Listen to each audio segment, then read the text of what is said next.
Alam niyo yung feeling na sobrang busy ng buong linggo?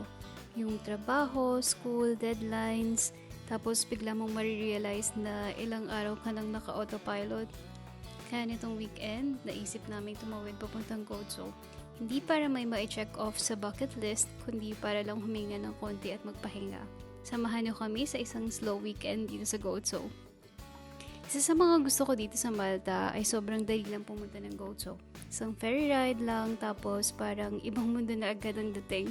Habang nasa ferry, ang sarap lang tumingin sa dagat. Wala kang iniisip, walang notifications, walang deadline, ikaw lang at ang sound ng alon. Minsan talaga kailangan lang natin ng konting pause sa buhay.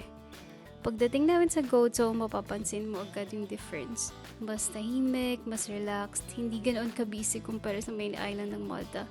Hindi rin kami nagmadali. Wala kaming masyadong itinerary.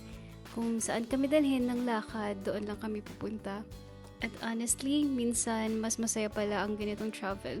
Walang pressure na puntahan lahat ng tourist spots. Mas na-enjoy mo yung bawat moment. Kahit simpleng paglalakad lang sa mga streets nila, ang ganda ng view. Siyempre, hindi pwedeng mawala ang pagkain. Isa talaga sa favorite part ko kapag nagta-travel ay makatikim ng iba't ibang uri ng pagkain. Kahit simpleng coffee break lang, parang mas masarap kapag maganda yung paligid. Habang naglalakad kami, ang dami naming napuntahang spots na hindi naman namin talaga pinano. At siguro, ayun ang pinakamagandang part ng Gozo.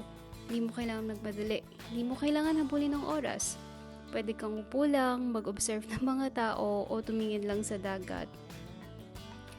Alam nyo, simula nung lumipat ako dito sa Malta, ang dami nang nabago sa mga pananaw ko sa buhay. Dati feeling ko kailangan laging productive. Kailangan may accomplishment, kailangan may natapos.